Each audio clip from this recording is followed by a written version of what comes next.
Hey everyone, we're going to do a quick review about your reading on Gregor Mendel, who was the father of genetics.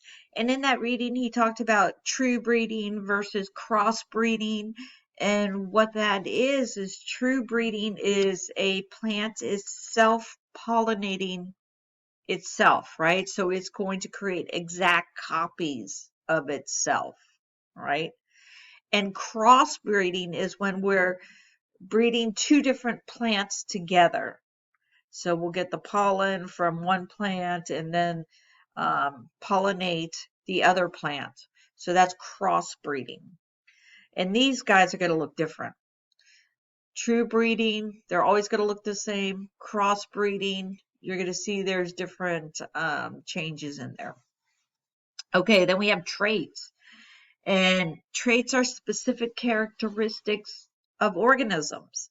So you might have a trait for, hair color. You have traits for skin color and even your ears. So you have all these different traits that make you who you are, right? And you get half from your mom and half from your dad.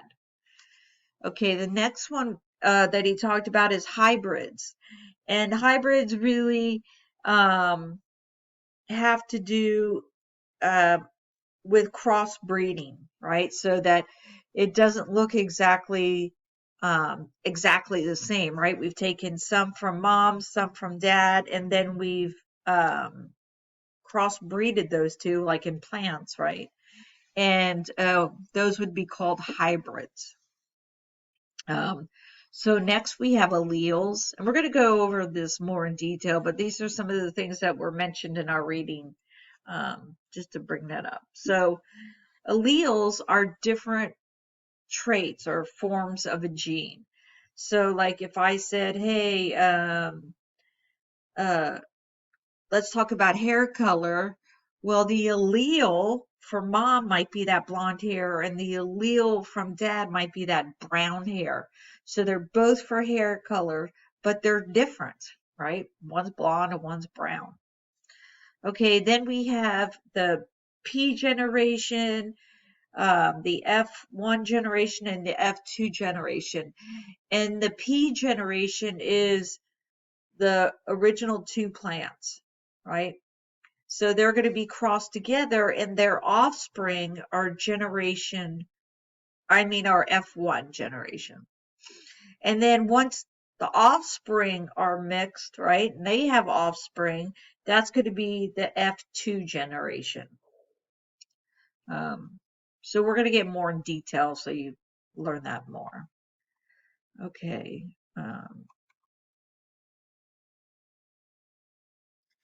All right, so oh no. Okay, so here's Mendelian genetics. Let me move this over here. And it's the inheritance of characteristics, right? So it's how you get some from your mom and some characteristics from your dad, and then they're passed down from the parents to the kids, right? And then the kids, they find their spouses, and then it's going to go to more offspring from them. So when there are two or more alleles, some are going to be what's called dominant and some are going to be what's called recessive.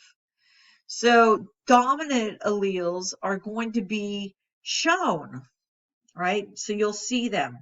So a lot of times you'll see a couple, one has blonde hair, mom has blonde hair, dad has brown hair, and the babies have brown hair, right? And that's because this dominant allele is showing over this recessive, which would have been the blonde hair. So the alleles for different genes usually segregate independently from each other. And we talked about this during meiosis. So we know that with crossover during meiosis, some of those genes are going to assort independently. And then we have each parent offers a copy of a set. So remember, I had one from mom and I had one from dad, right? And we went through this all when we discussed meiosis. Okay. And here's a great, let me move this. Here's an example, right? So I have this chromosome here from mom. And we can see these guys would be our alleles, right? So here's a green one, and this is going to code for eye color. And then this is dad's chromosome, right? And so we have this same allele here for eye color, but it's going to be brown. And then, this is just showing you how they're at the exact same spot. So like for hair color, for instance, on mom, which is going to be here, this is hair color for dad. It would be blonde for mom and brown for dad. And then at the bottom, we have growth, right? How tall or short are you going to be? So you can see that the growth is at the same point in both chromosomes. So it's either going to go with, there's mom is short and dad is tall. So they have um, different specific traits, but they're all for growth or hair color or whatever that one thing is. So that's kind of how it works.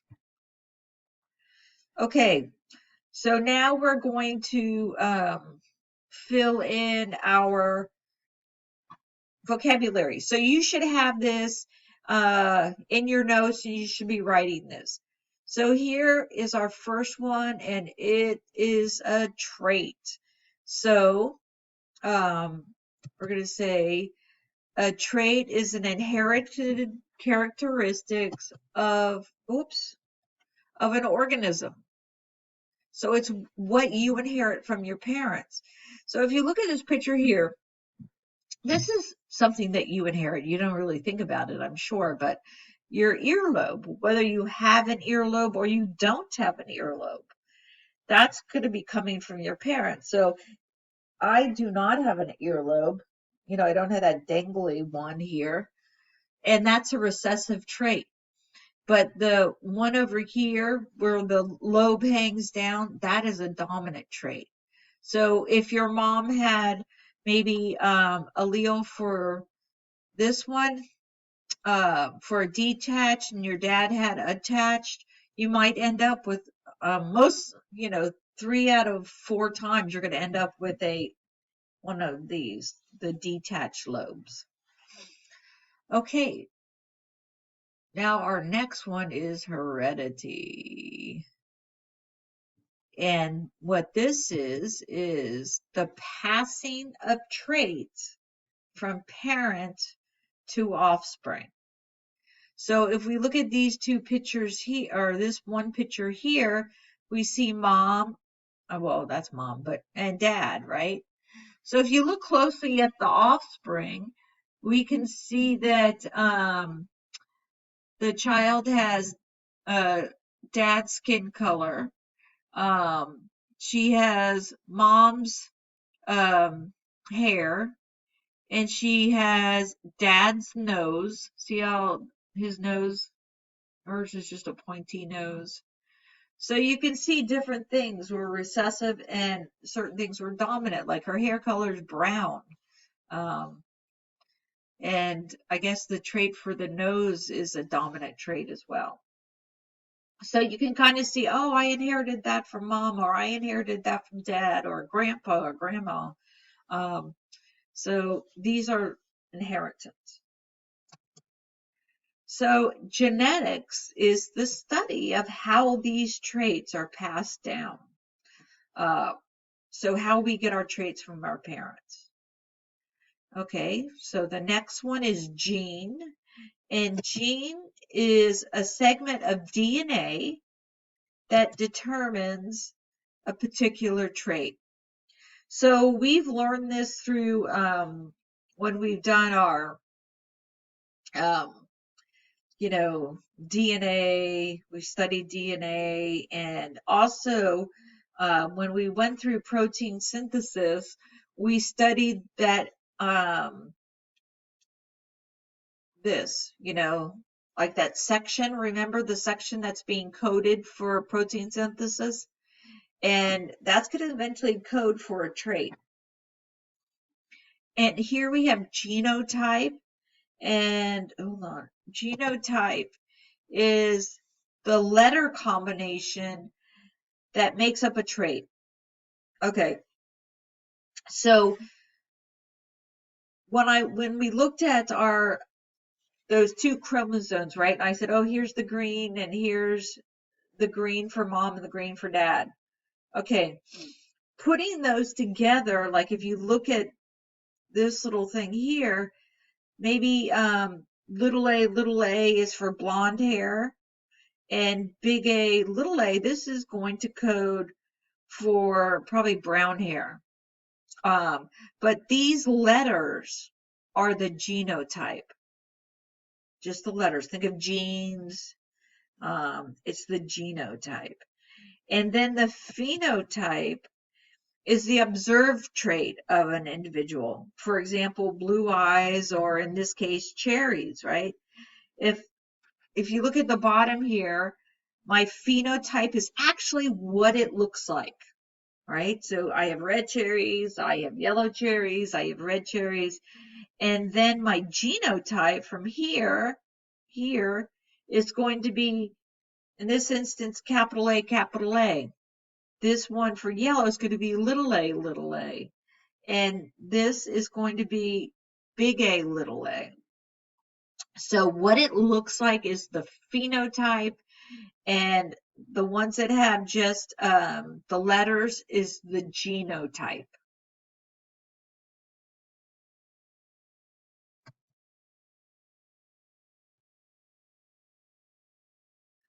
Okay, so here's the rest of them. And here is our allele. And an allele is a gene for a particular trait. Oh, can I have? Yes. So it's a gene for a particular trait. So like here, we were just looking at this in a larger form, but these guys here is coding for hair color, remember? So this allele from mom is coding probably, what I say, blonde hair. And then this allele for dad, which is also for hair color, is coding for brown hair. So the large A is going to be, let's say, brown hair, and the little a is going to be blonde hair. All right, so then we have two types of alleles. We have dominant and recessive alleles. So a dominant allele masks, it means hides, the presence of a recessive allele. So this would be in the case, if we looked here, remember dad's eyes are brown, it's dominant. It's a dominant trait. So when we cross with a mother with blue eyes, which is a recessive trait, the kid is going to have brown eyes, but they might have a hidden blue in there too, right? So they'll have a dominant trait for brown and a recessive trait for blue. But remember from up here, an allele masks the presence of a recessive allele. So the phenotype is going to look like the dominant trait, which is here. Okay, then we have this recessive allele, and this is an allele that is masked in the, oh wait, I'm sorry, phenotype, right? Sorry about that. Yeah, because the phenotype, remember, ended up being brown. Okay, so an allele that is masked in the phenotype, so masked means an allele that is masked, or hidden from, right? A mask you hide from,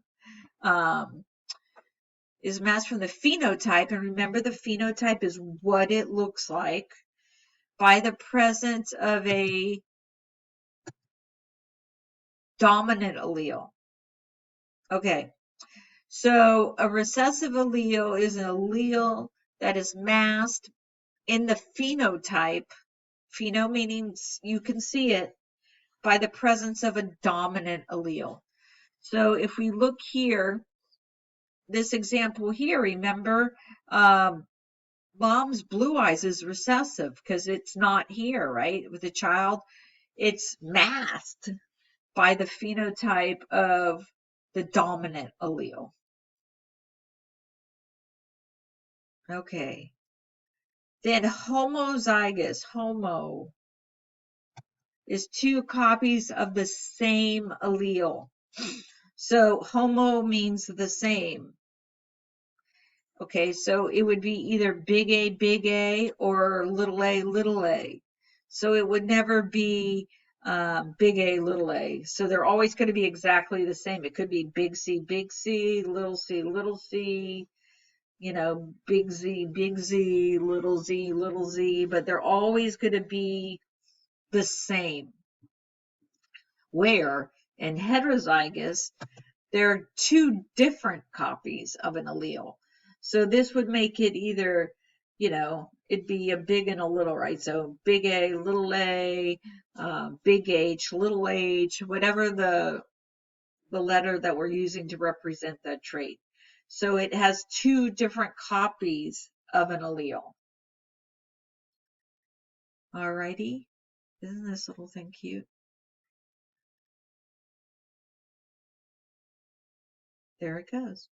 And that's our vocabulary. So make sure you have this all filled in, and we're going to be doing a review sheet to put this in practice. All right, thank you.